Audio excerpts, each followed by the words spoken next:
Alors, comme promis, une petite vidéo sur l'or, hein, et je parlais de comment j'allocote le portefeuille pour avoir de l'or dedans. Donc d'abord, on commence par le disclaimer, comme je vais parler de stock et d'investissement pour être safe, hein. Petite vidéo de review de mon portfolio et de mes investissements. Alors comme je suis aux US, je vais commencer par la tradition américaine en rappelant qu'il n'y a aucun conseil d'investissement dans la vidéo, c'est juste du divertissement.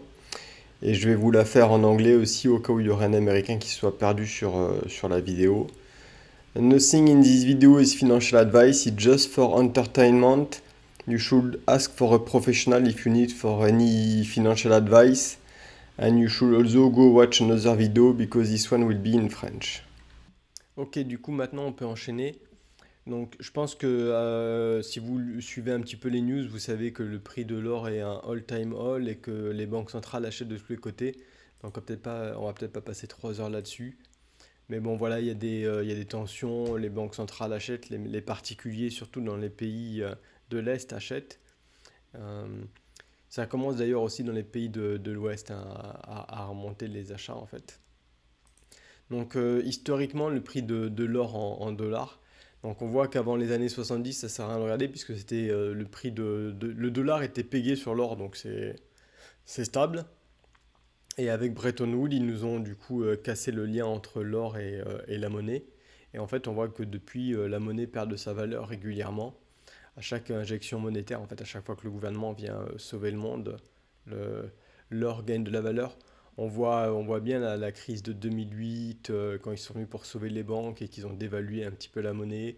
Ou là, avec Covid, hein, où on en a bien profité pour bien dévaluer la monnaie. Et là, dernièrement, avec le retour, hein, les red cuts, les gens sentent déjà que la monnaie va encore être coupée. De toute façon, il n'y a qu'à écouter les candidats aux élections américaines, hein, les deux veulent dévaluer le dollar, donc je pense que ce soit l'un ou l'autre qui gagne, ça fera aucune différence. Mais en fait, il faut bien comprendre que c'est juste la monnaie qui est dévaluée, hein, c'est pas l'or qui gagne de la valeur, c'est la monnaie qui perd de sa valeur. Donc c'est par phase en fait. Donc il y a cet article, je le mettrai dans le lien, qui est intéressant à lire. En fait, il explique quand est-ce que l'or a surperformé les actions ou que les actions ont surperformé l'or. Et vraiment, voilà, par des vagues. C'est vrai, sauf dernièrement, là, depuis le Covid, en fait, on voit que les deux gagnent en parallèle. Donc je trouve ça assez intéressant. Euh, que vous soyez parti sur des actions où l'or, vous avez réussi à garder votre fortune, on va dire, enfin, préserver votre capital. Euh, D'ailleurs, je crois que j'ai un graphe quelque part du SP 500, voilà, en or, et on voit, hein, que depuis 2020, c'est assez flat en fait, c'est assez stable. Euh, le stock monte, mais l'or monte aussi, donc en fait, au final, c'est juste la monnaie qui perd de sa valeur et qui est capturée des deux côtés, en fait, capturée par l'or et le stock market. Enfin bon, on va parler un peu de plus du l'or dans le portfolio. Je trouve que c'est ça qui est plus intéressant. Donc, on en a plusieurs façons dans le portfolio, hein. On a des ETF qui traquent la matière première, vraiment. GLTR, hein, c'est un ETF qui traque gold, mais pas que gold, il y a aussi du silver, du platinum, il y a plusieurs matières premières, qui est 6% du portefeuille, une allocation stable du portefeuille. Des mineurs d'or, donc des compagnies qui vont miner l'or et le vendre, 3,5 du portefeuille, je pense que je vais le monter, peut-être le monter à 4. Et on a aussi de l'or dans les commodities ETF, genre BCI et PDBC, qui est ici. Les deux sont à 3% à peu près, un petit peu plus, hein, 3,3 chacun. En fait, dedans, il y a de l'or, sauf que BCI, c'est plus de l'or. Et d'ailleurs, on le voit, hein, il a grossi trop vite ces derniers temps, il faudrait que j'en vende un petit peu. Et à l'inverse, PDBC, lui, il a perdu parce que c'est principalement du pétrole, en fait. C'est c'est pour ça que j'ai les deux en fait, ils se balancent l'un l'autre en fait. Euh, Quand le pétrole monte, PTBC monte plus vite, et du coup je finis par le vendre pour garder la location stable. Et là en ce moment bah, c'est l'or qui monte plus vite, et du coup il faudra que j'en vende un peu pour garder la location stable dans BCI. Donc GLTR, il est là, GLTR, il y a quoi? Il y a de l'or, du palladium, du platinium et du silver, mais c'est principalement de l'or, je crois que c'est 60% d'or, 30% de silver et 10% le reste. Les mineurs d'or, je le dis, donc on retrouve les noms un peu standards. Donc c'est pas des juniors, hein, c'est des grosses miners établies depuis longtemps, des compagnies stables qui ont des vraies mines, qui minent vraiment de l'or. Donc C'est pas réellement spéculatif, hein.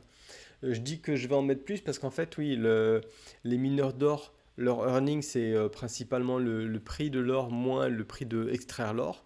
Et le prix d'extraction, c'est surtout l'énergie, en fait.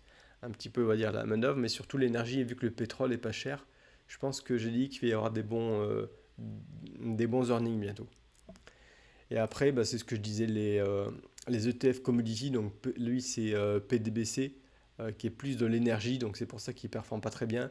Il y a un peu d'or, mais c'est vraiment tout petit, hein. On voit que l'or c'est 3% de cet ETF, qui est 3% en lui-même du portefeuille, donc bon, c'est pas ça qui nous donne une bonne exposition à l'or. BCI, l'autre que je disais, lui il a un peu plus, puisque 20% c'est de l'or. Et on trouve l'énergie et l'agriculture en plus faible. En fait, c'est pour ça que j'aime bien les deux en même temps parce ils se compensent en fait l'un l'autre. Mais et du coup, les deux qui réussissent à capturer un petit peu la dévaluation de la monnaie, hein, parce que ça soit alors, que ce soit l'énergie, mais surtout le prix de la bouffe, hein. En ce moment, on voit que le prix de la bouffe explose. En fait, c'est juste l'argent qui se dévalue, encore une fois, hein, c'est ce que je dis à chaque fois. Donc ça permet de capturer, de stocker son argent de manière pas trop spéculative. Même si je préfère quand même les actions et l'or.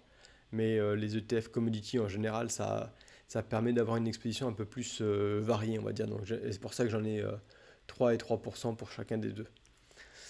Voilà, mais c'est pas un truc que je vends particulièrement, hein. Je vais vendre l'un quand l'autre performe trop bien pour garder, vraiment l'idée c'est de garder une allocation constante. Il est où le portefeuille, il est là. Donc là, on voit que si l'or par exemple performe trop bien, si j'ai LTR, bah là il est déjà à 6,17 plutôt que 6,10. Donc si l'or continue à monter, il faudra que je vende. J'en ai vendu il n'y a pas trop longtemps, il faudra que je vende un peu. Pareil pour les mineurs, là 3,59, 3,5. Bon, lui, si j'augmente un peu, ça va le faire. Mais l'or, pour moi, c'est pas quelque chose sur lequel je spécule. J'en mets 10% dans le portefeuille et ça permet de stocker la richesse. C'est plus pour le long terme, quoi. Plus pour se protéger de la dévaluation de la monnaie. C'est pas quelque chose que je planifie de vendre.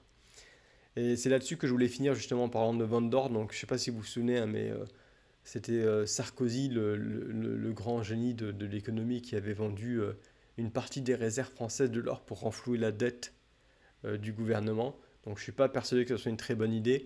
C'était en quoi, 2004. Je crois qu'il avait continué en 2009 et on a même, je crois en 2011, après qu'il ait vendu trop d'or, il vendait les châteaux, il vendait tout ce qui peut être vendu.